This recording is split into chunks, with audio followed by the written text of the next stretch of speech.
अगर आप शुगर के मरीज हैं या आपकी फैमिली में कोई शुगर का मरीज है तो इस चैनल को फौरी सब्सक्राइब करें। एक क्वेश्चन है जी जमाल शाह साहब का। फाखरा साहब आप जरा रेडी रहें कि ये पूछ रहे हैं कि low glycaemic index food list please.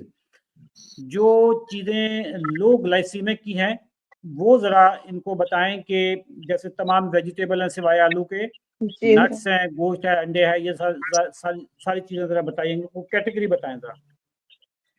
जी जमाल साहब, आपने देखना होता है लो ग्लाइसेमिक इंडेक्स फूड्स वो वाली हैं जिनका ग्लाइसेमिक इंडेक्स 50 से नीचे होना चाहिए। 50 से नीचे ग्लाइसेमिक इंडेक्स जो आता है उसमें मोस्टली आलू, अरबी के अलावा तमाम वेजिटेबल्स शामिल हैं।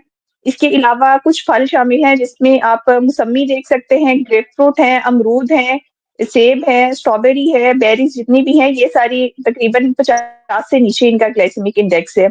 इसके अलावा नट्स सबका ही 50 से नीचे होता है ग्लाइसेमिक इंडेक्स। इसके अलावा जितने भी मीट प्रोडक्ट है, हर तरह का गोश्त, चिकन है, मछली है, अंडे हैं इसमें, और इसके अलावा आप बीफ, मटन, ये सारी चीजें इनका ग्लाइसेमिक इंडेक्स बहुत कम होता है। ये आपकी शुगर पे बिल्कुल इम्पैक्ट नहीं करते। ग्लाइसेमिक इंडेक्स बेसिकली ज्यादा जो हाई होता है वो उन चीजों का होता है जिसमें कार्बोहाइड्रेट ज्यादा होते हैं और रिफाइंड कार्बोहाइड्रेट ज्यादा होते हैं। तो उन चीजों से आपने अवॉइड करना है जिसमें सिंपल और रिफाइंड कार्बोहाइड्रेट्स, अनाज चीजें बेसिकली शामिल हैं। यानी और जीपीएस दालें हैं, निकाल दें, दालों का भी कम होता है। जीपीएस जी निकाल बिल्कुल। दें, बाकी सारी चीजों का ग्लाइसेमिक इंडेक्स लो होता है जी। लो। एक एक